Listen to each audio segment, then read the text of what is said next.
बंधन का भी कारक है और मुक्ति का भी कारक है। चंद्रमा का जब भी जातक की पत्रिका में अशुभ स्थान पे गोचर होता है तो उस डेट में आपके मन में, आपने देखा भी होगा कि कई बार कुछ ऐसा हमारे जीवन में वो टाइम आता है, वो पीरियड्स रहते हैं जिस टाइम पे आप अपने आप से स्वयं परेशान हो जाते हैं। क्यों? जब चंद्रमा आपकी पत्रिका में अशुभ स्थान पे गोचर करता है तो इस प्रकार से आपके जीवन में रिजल्ट आता है। तो मैं आपको यही कहूंगा कि चंद्रमा मुक्ति का भी कारक है और चंद्रमा बंधन का भी कारक है। चंद्रमा की स्थिति अगर आपकी पत्रिका में अच्छा है तो मित्र आपको अच्छा रिजल्ट, अच्छी फीलिंग होती है। और जब चंद्रमा आपका अशुभ स्थान पे गोचर करता है आपकी राशि से, तो आपको कहीं ना कहीं मेरे मित्र कष्ट प्राप्त होता है, मन में खिन्नता आती है, किसी भी कार्य क्षेत्र में सफलता नहीं मिलती है, नेगेटिव के सोच आते हैं। तो वृश्चिक राशि वालों के लिए मंथ कुछ खास रहने वाला है क्योंकि बहुत बड़े ग्रहों का राशि परिवर्तन हो रहा है। जैसा कि आपने इसके पहले वीडियो में देखा है, मैंने पहले भी बताया कि शनि का राशि परिवर्तन 17 जनवरी को हो रहा, अपने ही राशि में यानी मकर राशि से कुंभ राशि में प्रवेश करेगा। कुंभ राशि पे पहले से भी शनि की 7.5 चल रही, जिसमें से प्रथम चरण की 7.5 संपन्न हो रही है, द्वितीय चरण की 7.5 का प्रभाव कुंभ राशि वालों के लिए रहेगा। लेकिन वृश्चिक राशि वालों के लिए भी कुछ और विशेष बड़े ग्रहों का परिवर्तन हो रहा है, जैसे सूर्य का राशि परिवर्तन, शुक्र का राशि परिवर्तन, बुध का राशि परिवर्तन, मंगल का राशि परिवर्तन। इन ग्रहों के राशि परिवर्तन के द्वारा क्या आपके जीवन में परिवर्तन होगा वो मैं आपको बताऊंगा। किन किन चीजों से आपको सावधान रहना है और किन कार्य को करने में आपको बढ़कर कार्य करने की आवश्यकता है। सबसे पहले हम बात करते हैं आपके लग्न भाव की। इस मंथ हाफ में यानी इस वर्ष के जनवरी मंथ में हाफ मंथ तक थोड़ा सा अपने आवेश को कंट्रोल करने का प्रयास करें, यानी गुस्सा को त्यागने का प्रयास करें। अगर आप अपने आवेश को नहीं त्यागते हैं तो मेरे मित्र क्या होगा कि आपके बनते हुए कार्य बिगड़ सकते हैं। दूसरी चीज, धन और वाणी की बात करूं, वाणी में आप अपने नियंत्रण रखें, संयम रखें। किसी भी चीज को बोलने से पहले आप दोबारा जरूर विचार करें। धनागमन अच्छा होगा। अपने से बड़ों का आपको भरपूर सहयोग मिल सकता है, जिनके द्वारा चाहे आप गवर्नमेंट सेक्टर में हो या प्राइवेट सेक्टर में हो, अपने सीनियर का आपको सहयोग मिलेगा। परिवार में जो भी आपके बड़े बुजुर्ग हैं उनका भी आपको भरपूर सहयोग मिलेगा। माता के स्वास्थ्य को लेकर के आप सचेत रहने की आवश्यकता है। इस मंथ में माता जी के स्वास्थ्य में थोड़ी सी प्रॉब्लम हो सकती है। भूमि भवन वाहन नए मकान बनाने का अगर आप प्रयास कर रहे हैं, काफी दिन से आपकी प्लानिंग हो रही है लेकिन प्लान आपका कंफर्म नहीं हो पाता यानी कार्य नहीं बन पाता है, बन सकता है।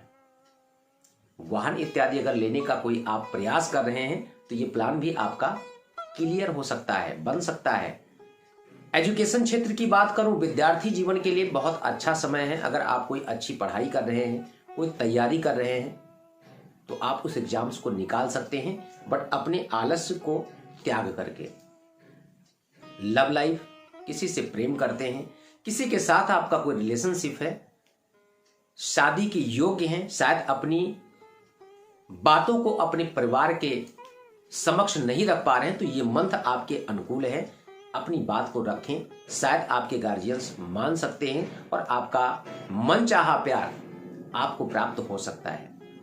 बस आपसी कंफ्यूजन को खत्म करने का प्रयास करें क्योंकि कंफ्यूजन अच्छे भले रिश्ते को खत्म कर देता है। दूसरी चीज, अगर बात करूं आपके 6th हाउस की, आपकी राशि से 6ठे स्थान पे शुक्र का गोचर बहुत अच्छा नहीं रहेगा, यानी आपको रोग, कुछ नए रोग की उत्पत्ति हो सकती है। उदर रोग से संबंधित, अस्थमा से संबंधित, सांस से संबंधित आपको प्रॉब्लम हो सकती है।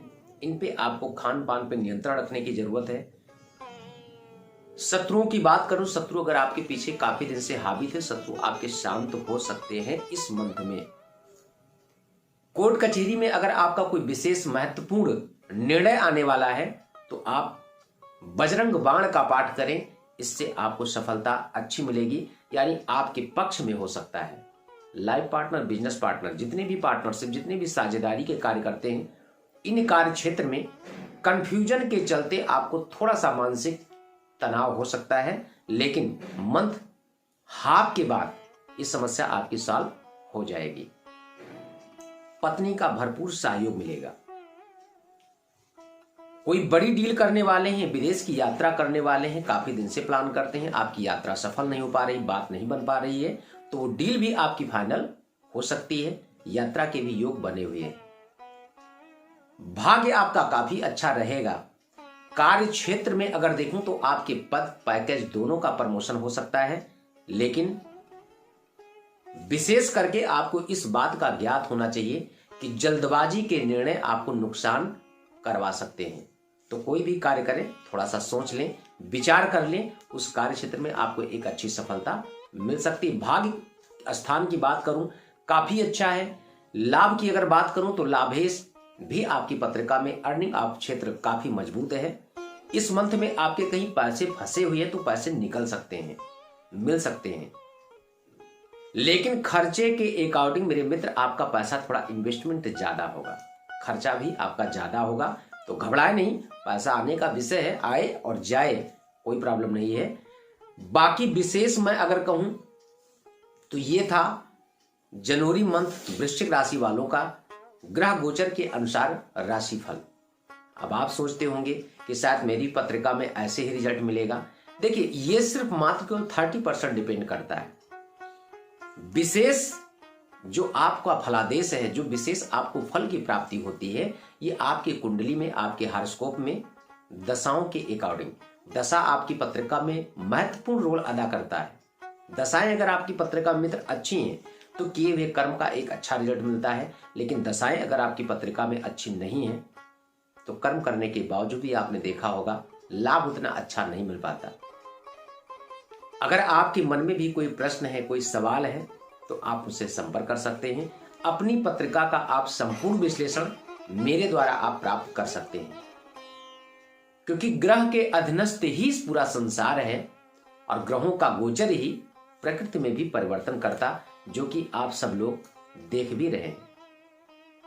तो वृश्चिक राशि वालों के लिए आज सिर्फ इतना ही। पुनः मैं अन्य राशियों के बारे में चर्चा करूंगा, अन्य विषय, अन्य टॉपिक पे चर्चा करूंगा।